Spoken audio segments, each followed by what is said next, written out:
Hey, good afternoon, Nachi. How are you? Hey, hi Mohit. I'm good. How are you? I'm good as well. So today we are going to, discuss about VM, and this is going to be, an interview.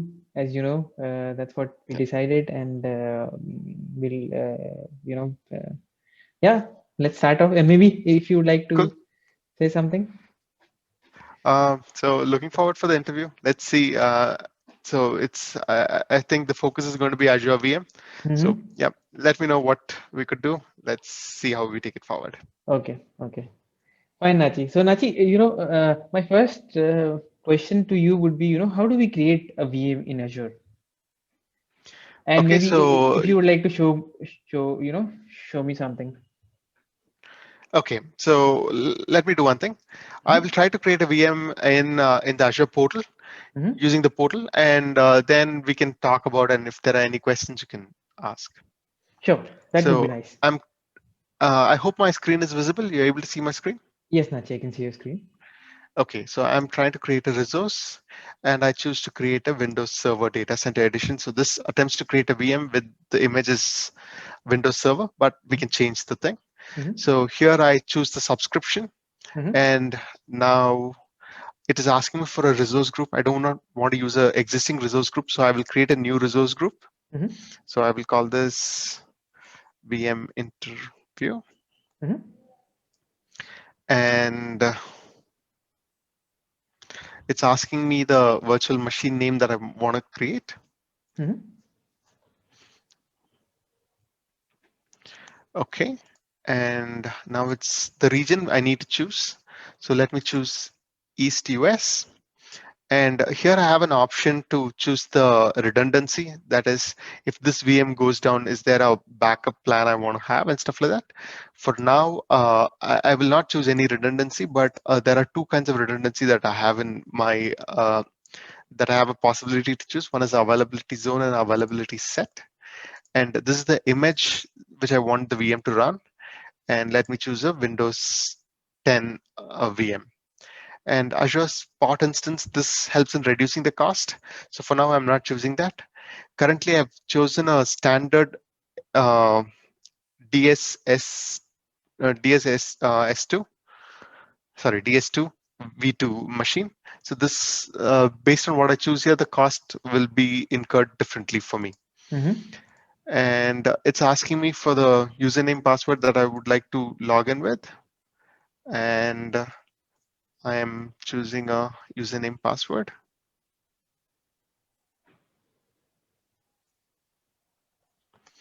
Okay. Now it's asking me if I want to have any rules that allow traffic inside. Of course, I want to have some rules that allow traffic inside because at least to show the demonstration that I can log in into the or RDP into this machine, I'm going to allow selected port and allow RDP. Mm-hmm. And this is about the licensing rights, and I am going to check that. Mm-hmm.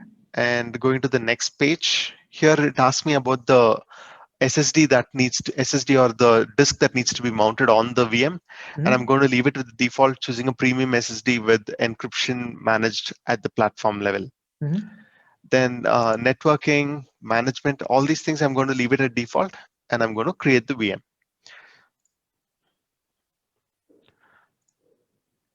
So I think this has to run the validations first, Mm-hmm. and once there are no problems in my input, then it will start creating. So the validations have passed, and I'm going to create it now.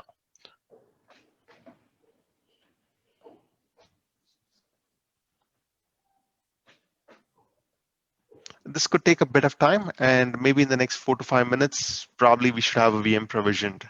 Mm-hmm. Okay, Nachi. Nachi, as we can see, the VM is getting created. There are a couple of resources that are, being popped up on the screen. So, would you like to give a brief overview about, what are things that are being generated? Sure, Mohit. So maybe let's start with the virtual network. So any resource, Azure resource, what we create needs to be inside a virtual network. Mm-hmm. And so the Azure is default. I mean, created a virtual network here first, and so that's one of this thing. And next thing is we wanted to SSH into it, so which means the machine has to have a public IP that's reachable from outside. Mm-hmm. And this is the other resource, which is a public IP that is created such that I can have a public IP for this machine. Mm-hmm. And there is something called as a network security group. So what is this is this is a set of rules that say what traffic is allowed into the machine, what traffic is allowed out of the machine, and stuff like that. So this is nothing but just a configuration which says what is permitted and what's not permitted. Then I have a network interface in the machine. So since it has to have traffic from in and out, there is going to be a network interface. Mm-hmm. And finally, the virtual machine itself has to be created. Apart Mm-hmm. from this, it will also create the disks that we have provisioned. And in this case, it's going to be a premium SSD disk. Mm-hmm. Okay. So, Nachi, like overall, in the background, we'll have everything that is required, for a system to be up and running. It's just that, everything is in the cloud. Yeah, exactly. So as you said, everything what's needed for a virtual machine to run will be provisioned here. Mm-hmm. And it's just that it's not physically with us, it's there in the cloud. Exactly. Okay. Yeah. So maybe in the next 2 to 3 minutes, it should get created. I think we started at 128, and in 3 minutes, most of the resources are created. So maybe in another 2 minutes, it should be done. Mm-hmm.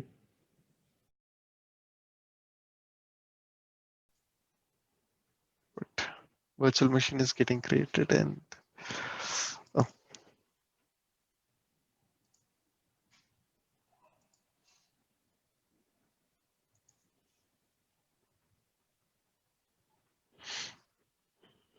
Mm-hmm. This is the virtual machine. okay, the virtual machine is created. Everything is running. So let me do a RDP into this machine. Mm-hmm.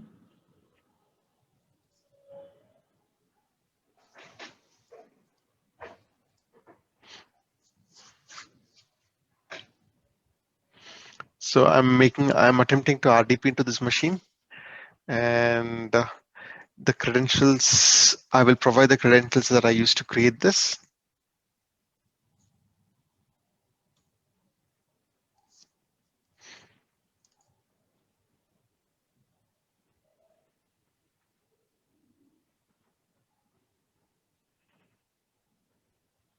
Okay, so we have already started RDPing into the machine, but this is going to take a bit of time because of the first time, the profile creation and stuff like that. Mm-hmm.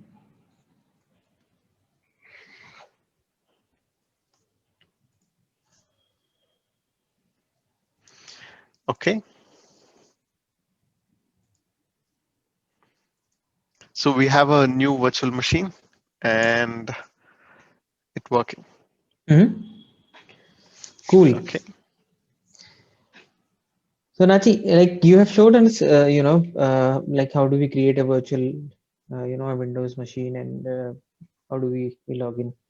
Do you like have you had any experience in creating a Linux machine and SSH into that? I mean, so I have done it in the past, but it's not in my memory at this moment. Okay, So okay. So Nachi, before coming to this interview, I was doing some experiment. Maybe I can, send you some scripts and you can try and then we can discuss. sure. Okay, so I'll do one thing. I'll just ping you those scripts and maybe, you can give So it a shot. what scripts are these? This is going to, create a virtual machine. So it's going to, Okay. so the first script is going to create a resource and the second one is going to Okay. create a Linux virtual machine. Okay. So these are something like yeah, Azure CLI scripts. Exactly. So these are Azure CLI Okay. script, and what we can do is we can use the Cloud Shell to run these scripts. Okay. So I will use the Cloud Shell to run these scripts. Okay, great. So I will choose a bash. These are bash scripts, right? Azure CLI. Mm-hmm, mm-hmm. Okay. So I mean, I've not used CLI much, Cloud Shell much. So when I'm creating, it's provisioning the storage to store these commands. Yeah, exactly. Okay, cool. I think I got it. Mm-hmm, So you have given us first command to create a resource group mm-hmm, in Azure CLI script. So I'm running Exactly. that, and that's Mm-hmm. creating VM demo CLI resource group. Okay, Mm-hmm. the resource group is created, Mm-hmm. and now you're giving me the next script was to create a VM, and you're calling that my Linux VM, Mm-hmm. and the resource group is the resource group you just created, Mm-hmm. and you're creating a user name as admin user, Mm-hmm. and you're asking it to generate the SSH keys. So which Mm-hmm. means the private key will be in the Cloud Shell and the public key will be in the VM. Mm-hmm. And the image is Ubuntu LTS, Mm-hmm. and the location is US East. Okay, cool. Done. So I think the VM should get created in the next couple of minutes. Yeah. So Okay, as you can the see, there keys. is, yeah. So and I talked Okay, about the key that is going to create, and it's also giving you the path. okay. So the key is already generated in my Cloud Shell. Mm-hmm.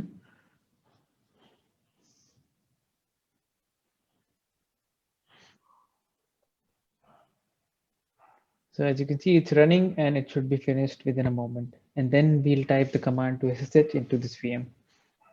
Okay, okay. I think it's done.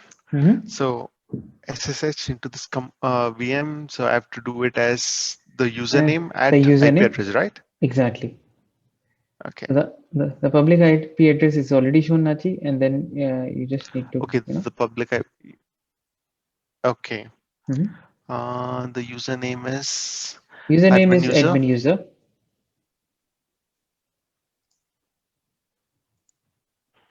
at the public IP address of the machine is this.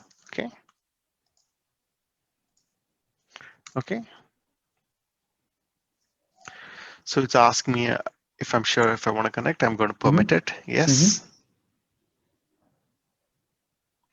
Okay. Cool. I have already gone into the Yeah. logged in as admin user into the machine.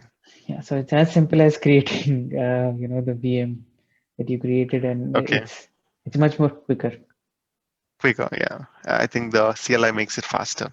Yeah. So And I'll log out of this. yeah, you can log out, and Nachi, if you can go to the resource group, you can Okay. also see, the things that you created using this interface are also present. Okay. So just refresh it. Okay. Yeah. The VM demo CLI is also Mm, available. And if I get into the resource group, yeah, I can see the VM, VNet, everything. yeah, Cool. exactly. Nice. Okay. So Nachi, we have seen, how to create a VM. Maybe, I could ask you a few of the questions. While you were creating the VM, Nachi, I saw, my eyes got stuck at one of the thing which I would like you to explain, me a Okay. bit. It was basically, the availability set. So, what are these? Okay. So yes, availability set is a way Azure has to provide what you call redundancy. So Mm-hmm. maybe let me just open up Paint.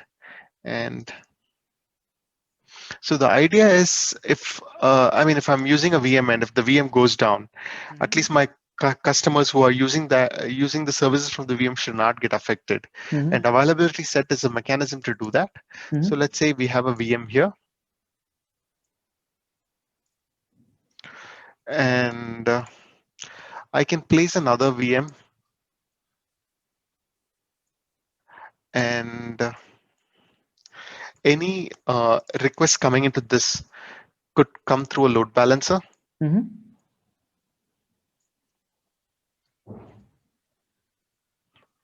So my customers will directly contact the load balancer, and the load balancer will forward the request to either this VM or this VM. Mm-hmm. So, I mean, this could perfectly work. But what if both these VMs are sitting in the same data center in the same place, and if Mm-hmm. there is a power supply problem, it's going to affect both. And another thing is, in case in a VM, what is provisioned, there are also agents or security agents and other things that are created by Azure running.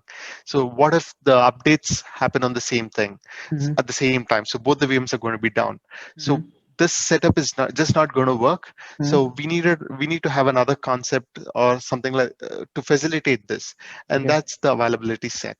So Okay. what is an availability set is in one region, in one zone, the I mean, the infrastructure is divided into multiple update zones and fault of update domains and fault domains. Mm-hmm. So any update happens. I mean, two update domains don't get updated together.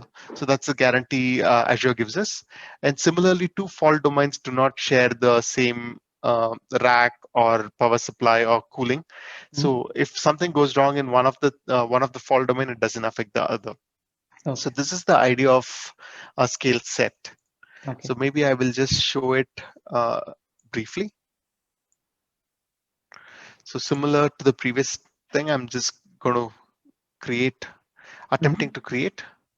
And when I come here for the redundancy, I see availability set. Mm-hmm. And I'm going to create a new availability set. Mm-hmm. Okay, let me create the resource group.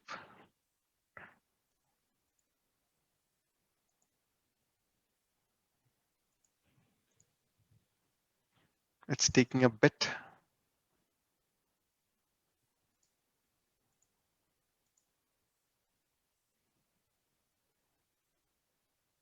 Okay, let's choose US East, and redundancy, let me choose availability set, and let's create a new availability set. Mm-hmm. Okay, so here it tells me how many fault domains and how many update domains I want in my availability set. So Mm-hmm. when I'm provisioning this VM, I'm also creating an availability set, and Mm-hmm. currently I can set the fault domain to 3. So which means there are 3 fault domains, and if I add one more VM into this, it's probably going to sit in a separate fault domain. Mm-hmm. And the update domain also, I can choose a number, how many update domains I want in my availability set to be. Okay. Okay. So So this now, is availability set. okay. Cool. I was about to ask you about the fault domain and update domain, but you already explained. That's good. Okay. Okay, cool. And Nachi, the next question that is also related to something like availability options. So if you click on the availability options, there is availability set and there is availability zone. So could you give me a brief description about availability zone? Okay, sure. So depending on, so in this region, availability set is within the same zone. So what Azure does is it takes a region and splits it into multiple zones. And Mm-hmm. each zone is I mean, you can assume it something like a separate data center. Mm-hmm. So when we create an availability set, we are in the same zone. When we Mm-hmm. create an availability zone, so Mm-hmm. if you choose an availability zone, it's in another zone. So like if I'm creating one, right? So Mm-hmm. this VM is going to be in one availability zone. Mm-hmm. And when I create the next VM, I can choose the other zone. So Mm-hmm. it has a higher sense of redundancy, but of course the latency is going to increase because it's going to be slightly more away. Okay. Okay. Cool. Fine. And then Nachi, I would like to know from you, since we have already created a VM, inside a VM there is something known as a temporary drive. So what is the use of that temporary drive? Inside the VM, there's a temporary drive. Okay. So let me go to one of the VMs what we created. So Mm-hmm. you're asking about the disk that's here, or okay. So this is okay. So when we provision a VM, so the storage actually is not provisioned. So we have to provision that separately, and actually Mm-hmm. portal does that together for us. Mm-hmm. So anything that needs to be stored in the VM, so the file system and all these are going to be in the storage, and Mm-hmm. this is what is provisioned for that. Okay. And this is going to be mounted on our VM so that we can access it from our VM. Okay. Okay. And Nachi, this one was an SSD. What kind of what types of disk are basically available for a VM? So basically, there are three types available. One Mm-hmm. is SSD. I mean, there are Mm-hmm. two SSDs. One is called a standard SSD and a premium SSD. Mm-hmm. And then again, there is something called HDD. So, of course, the difference between HDD and SSD is clear, but I Mm-hmm. mean, I'm not too familiar with what's the difference between a premium and a standard SSD. Okay. Okay. Cool. And then Nachi, you remember like while we were creating the VM, there was an instance where the VM was shown, but it was not in a running state. So, would you like to describe something about the power stages of the VM? What are they? Okay. So, I mean, I have a brief idea about this. So, a VM could be in a creating stage Mm-hmm. or starting stage. Mm-hmm. Uh, uh, I mean, maybe it's creating, running, Mm-hmm. and stopping, stopped, Mm-hmm. and deallocating and deallocated. So Okay. these are the states that are possible for a VM. So Mm-hmm. when we initiated a creation, it'll be in the starting stage. And after it started, it's going to be in the running state. And when we attempt to stop, it's going to move to the stopping state. And the moment it's completed, it's in the stopped state. Mm-hmm. The moment we're removing it, it's in the deallocating. And when the deallocating is complete, it's in the deallocated state. Okay. Yeah, that's a perfect answer. Okay, cool. Thanks. So thanks, Nachi. It was nice having a discussion with you, and I hope the viewers who are going to watch this video are going to get benefited from these questions and the way that you've explained things. So thanks a lot. Thank you.